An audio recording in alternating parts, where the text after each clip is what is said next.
Hi, so I've been working on playing with AWS Control Tower for, I've been doing that for quite a few years. I've recently started thinking with Terraform and the various integrations that are available for Control Tower.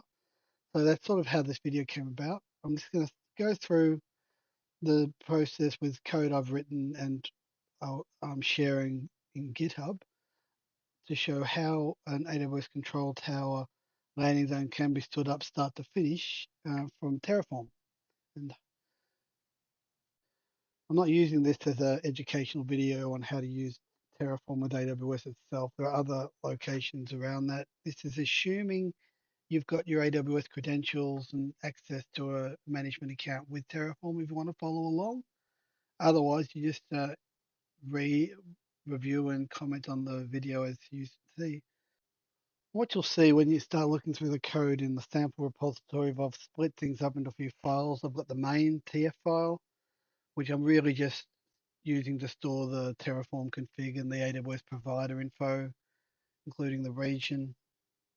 I've got my TFRs file. In the repo, there is a sample version of this. There, I've got the roles and also the file which sets up the accounts in the landing zone. I just want to separate things to make it a little bit easier in my head to figure everything out.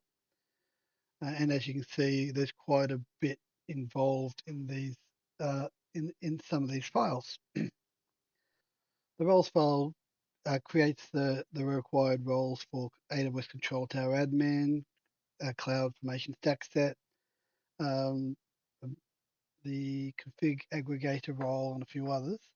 And it defines their policies, either inline policies or managed policies, and attaches them to the role. So that's basically an important, the key requirement for setting up the control tower via API.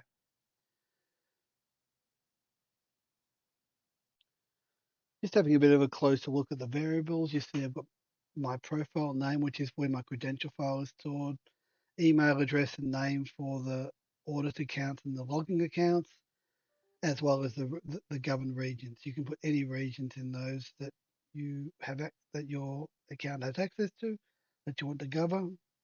It's basically setting the values for what's in the VARs file. The VARs file basically is in Terraform is where all the variables, in my case, are being stored, and it shows what type and if there are any default values, and if you and which ones are mandatory. So email addresses for the AWS accounts are mandatory. They need to be unique, and so the variable file will store that. And Terraform init is the first thing you need to type in order to get anything done in Terraform. So it initializes the backend, the state.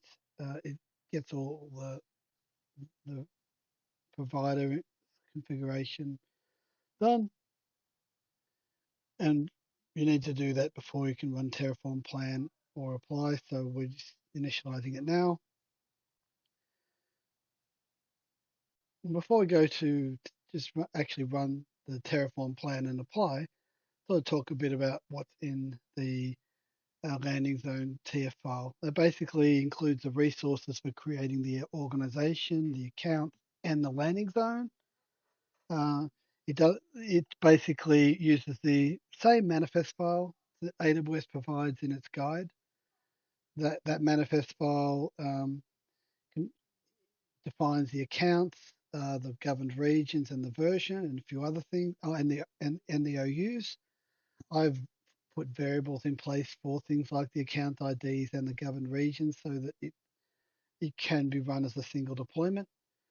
But you can look through the code and see how it looks if you're interested. If you're happy, you run Terraform plan, and it'll basically check what you are doing. Make sure you've got access to the AWS account. It'll validate any resources that exist already in the stack, and if it needs to create or remove anything. You can see it shows the resources it needs to create, needs to add 13 resources. If you're happy again with what you see, you can go on to Terraform Apply and it'll actually do the work. It'll prompt you to approve it. which you have to do. And then you'll see it starts to create resources, roles. Uh, the AWS accounts get created. Then once that's created, it'll create the landing zone. I have dependency in the code so that because mine creates the organization as well, it has a dependency for those accounts that won't create them if your organization resource hasn't been created yet. If you're not creating the organization resource in your deployment, you can remove that depends on and also comment out the organization resource at the top of the landing zone file.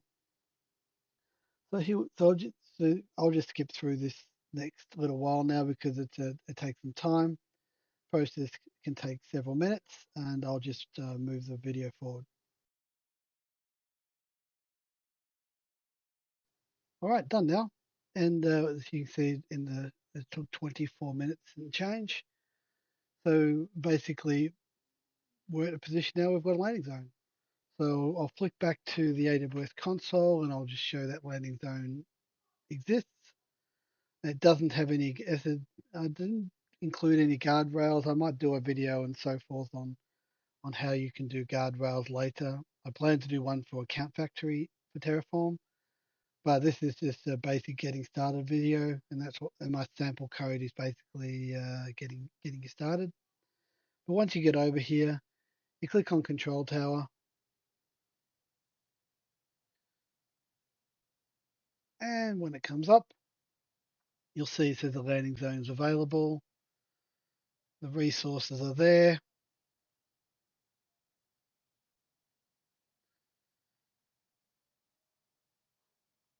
And you can go in and look at the settings. You can configure things now.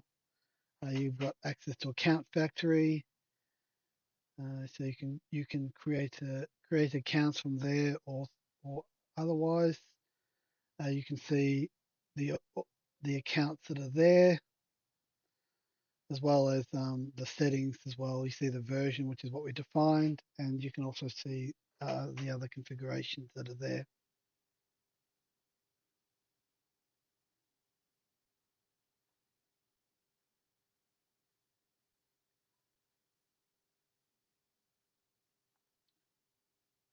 So you can still modify things from the console, but it's generally not good practice to do that. If you manage a resource with Terraform, you should just manage the resource. Terraform has the capability to update these resources, and that would generally be what I would recommend you do. Infrastructure as code. I really am not a fan of ClickOps. Uh, if I can improve these videos to make this infrastructure as code experience better for you, I'd happily for you to let me know.